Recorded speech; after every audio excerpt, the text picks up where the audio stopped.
तो दोस्तों आज मैं एक्सप्लेन करने वाली हूँ एक इंडोनेशियन सुपरनैचुरल हॉरर मूवी को, जो कि 2018 में रिलीज की गई थी और इस मूवी का नाम है द नूर पार्ट 2।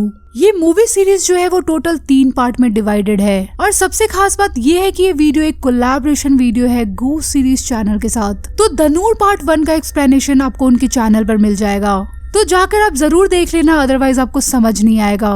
और कुछ भी क्वेरीज हो तो आप मुझे इंस्टाग्राम पर फॉलो कर पूछ सकते हो। So now let's start the video. Movie की शुरुआत होती है रीरी को दिखाते हुए। रीरी उसी पेड़ के पास खड़ी थी जहां असी का साया रहता था। ये जानकर रीरी डरकर वहां से भागने लगती है, लेकिन तभी वहां पर असी आ जाती है और रीजा बहुत ज्यादा डर जाती है, क्योंकि असल में रीजा ये सब अपने आए सपनों में देख रही थी। जब रीजा खुद को शांत करने की कोशिश कर रही थी तब रीरी उसका रूम नॉक करती है। रीरी बाहर से ही रीजा से ये कहती है कि हम बेली डांस के लिए लेट हो रहे हैं। आपको बता दे रीजा और रीरी अब अपने घर में अकेले ही रह रहे थे, क्योंकि उनकी मम्मी अपने हस्बैंड से मिलने दूसरी जगह गई हुई थी और अब यहाँ पे रीजा के जो गोस्ट फ्रेंड है वो उसके साथ घर में रह रहे हैं। कुछ दिनों बाद रीजा रीरी के साथ अपने अंकल अहमद से मिलने उनके घर जाती है, जहाँ उनकी वाइफ टीना और एक बेटा एंकी रहते थे। यहाँ ये लोग दोनों बहनों के साथ काफी अच्छी बिहेव करते हैं। जिसके बाद रीजा रीरी को लेकर डांस रिहर्सल के लिए निकल जाती है, लेकिन उनके जाने के बाद अहमद पास के एक पुराने घर में चला जाता है। दूसरी तरफ जब रीरी अपने दोस्तों के साथ डांस रिहर्सल कर रही होती है तभी रीजा को अपने पास किसी डरावनी औरत के होने का एहसास होता है, जिससे डरकर वो जोर जोर से चिल्लाने लगती है। लेकिन रीजा की इस हरकत से रीरी को एम्बैरस होना पड़ता है, इसलिए जब वो घर आती है तो रीजा के बिहेवियर के लिए उसे बहुत बुरा भला बोल देती है। रीरी गुस्से में रीजा को अपने मेन शो में ना आने की बात तक बोल देती है। हालांकि कुछ देर बाद रीजा को एक सॉरी नोट मिलता है। इसे देखकर रीजा को ये लगता है कि शायद ये रीरी ने उसे सॉरी बोलने के लिए लिखा है। नेक्स्ट मॉर्निंग रीजा अपने अंकल अहमद को किसी दूसरी लेडी के साथ देखती है, जिससे रीजा को अहमद पर शक हो जाता है कि वो उस लड़की को डेट कर रहे हैं। दोपहर के टाइम सारे लोग ग्रेवयार्ड जाते हैं क्योंकि रीजा की दादी की डेथ एनिवर्सरी थी, लेकिन अहमद वहाँ पे सबसे बाद में पहुँचता है और वो वहाँ पे सबके साथ कुछ अजीब सा बिहेव कर रहा था। प्रे करने के बाद ये सभी एक फैमिली फोटो भी लेते हैं। अब रात के समय अहमद डिनर के लिए काफी लेट आया था। अब डिनर करने के बाद रीरी रीजा को ग्रेवयार्ड में लिए गए फोटो दिखाने लगती है। वो रीजा को ये भी बताती है कि उस पर्सन की एज भी शो हो रही है जो कि 113 साल है। हालांकि रीजा इस बात को ये बोलकर इग्नोर कर देती है कि उसके ही फोन में फॉल्ट होगा। अब नेक्स्ट सीन एंकी पर शिफ्ट होता है। उसके रूम का गेट अचानक से अपने आप खुलने लगता है। एंकी को ऐसा लगता है कि उसके रूम के बाहर कोई है, इसलिए वो चेक करने के लिए बाहर जाता है और जब नीचे जाने पर भी उसे कोई नहीं मिलता तो वो किचन में जाकर अपने लिए टी बनाने लगता है। वही उसकी मम्मी टीना पास के रूम में प्रे कर रही थी। इस टाइम हम टीना के रूम में एक डीमन को देखते हैं जो टीना के एकदम पास में ही खड़ी थी। लेकिन जब एंकी टीना के रूम में जाता है तो वहाँ उसे सिर्फ टीना ही मिलती है। फिर जब एंकी अपना फेस धोने बाथरूम में जाता है तो उसे वहाँ लगे मिरर पे काफी सारा फॉग नजर आता है, लेकिन तभी वो जैसे ही हाथों से उस फॉग को क्लियर करता है तभी उसे वो डरावना डीमन नजर आता है जो कुछ देर पहले टीना के रूम में थी। उससे डरकर एंकी वहाँ से भाग जाता है। नेक्स्ट मॉर्निंग जब रीजा अपने रूम से बाहर आती है तो उसे पूरे घर में खिलौने दिखते हैं। इन खिलौनों को देखने के बाद रीजा को ऐसा लगता है कि ये काम उसके गोस्ट फ्रेंड जेनशन, पीटर और विलियम का है, लेकिन ये उन्होंने नहीं बल्कि उसके 2 नए गोस्ट फ्रेंड हेनरिक और हैंस ने किया था। वही एंकी रीजा को डिनर के लिए कॉल करता है क्योंकि उसके साथ रात में जो भी अजीब घटनाएं हुई थी उसके बारे में वो रीजा को बताना चाहता था। साथ ही साथ उसे अपने फादर अहमद की भी चिंता थी क्योंकि वो हमेशा पास के पुराने गार्डन में ही बैठे रहते थे। घर जाने से पहले रीजा अपने गोस्ट फ्रेंड को भी बुलाने लगती है, लेकिन वो तीनों ही रीजा को वहाँ से जाने से मना कर रहे थे। रीजा के आने पर एंकी उसे सारी बातें बता देता है। साथ ही साथ वो ये भी बताता है कि अहमद काफी अजीब बिहेव करने लगे हैं और घर में वो फ्लावर्स भी लेकर आए थे। यहाँ रीजा एंकी से अहमद के अफेयर वाली बात छुपा लेती है, लेकिन वो अहमद के घर में छुपे गोस्ट को नहीं देख पा रही थी। वही दूसरे रूम में जब रीरी बॉल से खेल रही होती है तभी उसकी बॉल बेड के नीचे चली जाती है, लेकिन जैसे ही वो बेड के नीचे से अपनी बॉल निकालने लगती है तभी एक डीमन उसका हाथ पकड़ लेती है, जिससे रीरी बहुत बुरी तरह से डर जाती है। रात को जब अहमद घर आता है तो रीजा को उसके पास से अजीब सी स्मेल आने लगती है। इसके बाद रीजा के सोने से पहले भी वो डीमन उसको डरा देती है जिसने रीरी को डराया था।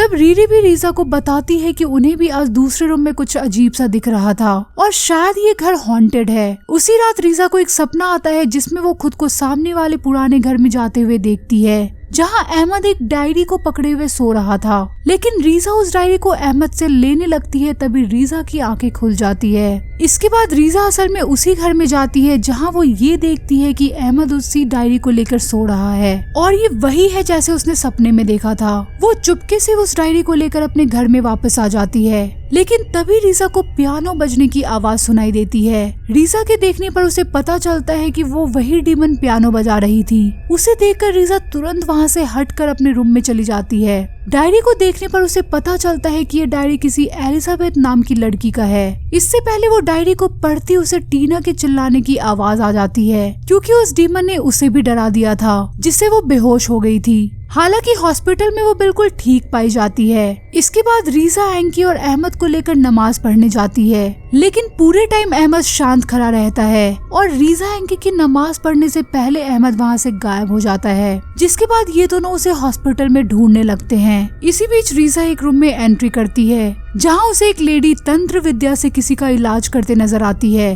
उस लेडी से बात करने पर रीजा को ये पता चलता है कि वो भी उसकी तरह घोस्ट को स्मेल कर सकती है। वो लेडी रीजा को बताती है कि ट्यूटर्स फ्लावर्स की मदद से धनूर की स्मेल को छुपाया जा सकता है और वो फ्लावर्स वही थे जिन्हें अहमद घर में लेकर आया था और यही रीजन था कि रीजा धनूर यानी कि डीमन को स्मेल नहीं कर पाई थी। उसे ये भी पता चलता है कि धनूर अपने इच्छा अनुसार ही किसी के सामने आता है और एंकी टीना को वापस घर ले आता है और अहमद वापस से उसी पुराने घर के अंदर चला जाता है। घर आने के बाद रीजा एंकी को उसी डायरी के बारे में बताती है जिसे वो अहमद से चुरा कर लाई थी। जिसके बाद वो दोनों उस डायरी को पढ़ने लगते हैं। उस डायरी में रीजा को एक पोएम मिलती है जो एलिजाबेथ के लवर ने उसके लिए लिखा था। इसके अलावा रीजा को उस डायरी में एक फोटो भी मिली थी जिसमें एलिजाबेथ के साथ एक आदमी होता है। उस फोटो के पीछे देखने से रीजा को पता चलता है कि ये फोटो एलिजाबेथ के 23rd बर्थडे पर ली थी। डायरी और फोटो से रीजा को आइडिया हो जाता है कि उस घर में जो डीमन है वो कोई और नहीं एलिजाबेथ ही है। ये बात एंकी को भी बताती है क्योंकि पहले से उसे ये लग रहा था कि अहमद का किसी लेडी से अफेयर चल रहा है, लेकिन रीजा गलत सोच रही थी क्योंकि इतने टाइम से अहमद को एलिजाबेथ के डीमन ने अपने जाल में फंसा रखा था।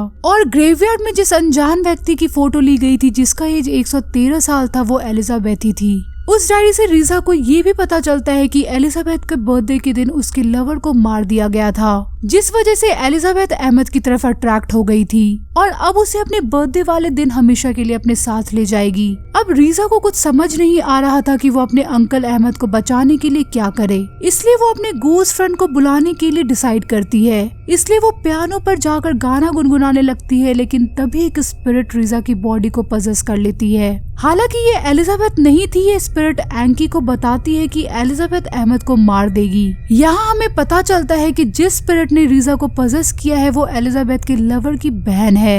एंकी उसे एलिजाबेथ की डायरी में मिली फोटो को दिखाता है, तभी वो स्पिरिट रोते हुए कहती है कि उसके भाई का बहुत बेरहमी से मर्डर कर दिया गया था, जिसके बाद वो एंकी के ऊपर अटैक कर देती है। हालांकि कुछ देर बाद वो रीजा को छोड़कर वहाँ से चली जाती है। इसके बाद रीजा अहमद को बचाने के लिए पुराने घर में जाने का डिसाइड करती है। उस घर में जाने के बाद रीजा को वो फोटो का दूसरा हिस्सा भी मिल जाता है जिसमें एलिजाबेथ और उसकी लवर की फोटो थी। तभी अहमद रीजा के सामने आ जाता है जिसे एलिजाबेथ ने पजेस कर रखा था, लेकिन जैसे ही रीजा के करीब जाता है तभी घर के दरवाजे लॉक हो जाते हैं और अहमद रीजा का गला दबाने लगता है। हालांकि रीजा अहमद को होश में आने के लिए कहती है, जिससे अहमद जैसे तैसे पोजीशन से बाहर आ जाता है। वहाँ अहमद को प्राथमिक दिखाया जाता है, जिससे हमें ये पता चलता है कि जब पहली बार अहमद ने उस घर में अपने कदम रखे थे तभी उस एलिजाबेथ ने उसे पजेस कर लिया था। अब क्योंकि रीजा को एलिजाबेथ की सारी सच्चाई पता चल चुकी थी, इसलिए वो उसे जान से मारने की कोशिश करने लगती है। इससे पहले वो रीजा को कोई नुकसान पहुंचाए, रीजा के गोस्ट फ्रेंड उसे एलिजाबेथ से बचा लेते हैं। उसके गोस्ट फ्रेंड में से एक रीजा के कानों में कुछ बोलता है, जिससे रीजा को सब समझ आ जाता है कि अब उसे क्या करना है। रीजा अहमद से ये कहती है कि उस डायरी में एलिजाबेथ की स्पिरिट फंसी है। रीजा की बात सुनकर अहमद उस डायरी को फाड़ देता है। डायरी के फटते ही एलिजाबेथ की स्पिरिट को मुक्ति मिल जाती है और वो अहमद को छोड़कर हमेशा के लिए वहाँ से चली जाती है। जिसके बाद अहमद अपनी फैमिली में वापस लौट जाता है और वही रीजा अपने सारे गोस्ट फ्रेंड को उसकी हेल्प करने के लिए थैंक यू बोलती है। उसके फ्रेंड रीजा को इवाना नाम की गोस्ट से मिलवाते हैं। वो रीजा को बताती है कि उसका भाई एलिजाबेथ से बहुत प्यार करता था, लेकिन एलिजाबेथ के फादर को ये रिश्ता मंजूर नहीं था, इसलिए उसने मेरे भाई को जान से मार डाला। एलिजाबेथ ये सब बर्दाश्त नहीं कर पाई और उसने भी सुसाइड कमिट कर ली। मूवी के लास्ट सीन में हम रीजा की पूरी फैमिली को कंसेंट हॉल में देखते हैं, जहां वो रिरी का बैले डांस देखने आए हुए थे। वहां रीजा ने अपने गोस्ट फ्रेंड के लिए एक सीट बुक कर रखी थी, लेकिन शो शुरू होते ही रीजा को अपने पास किसी के गाने की आवाज सुनाई देती है। साइड में देखने पर उसे एक डरावनी लेडी खड़ी मिलती है और ये वही लेडी है जिसे रीजा ने इस मूवी की शुरुआत में देखा था। वो लेडी रीजा को अपना नाम कैंटिंग बताती है और ये मूवी यहीं पर खत्म हो जाती है। तो दोस्तों ये थी धनुर 2 मूवी की कहानी। उम्मीद करती हूँ कि आपको ये कोलैबोरेशन और ये वीडियो पसंद आई होगी। अगर पसंद आई हो तो वीडियो को लाइक कर देना, चैनल को सब्सक्राइब कर दीजिए और कमेंट कर जरूर बताना कि आपको वीडियो कैसी लगी। और इस सीरीज का अगला पार्ट भी है जो जल्दी ही एक्सप्लेन होगा। उसके बाद में 2 स्पिन ऑफ मूवी आती है जो जल्दी ही आने वाली है। तो आज के लिए इतना ही और मैं आपको मिलती हूँ अगली वीडियो में। Till then good bye.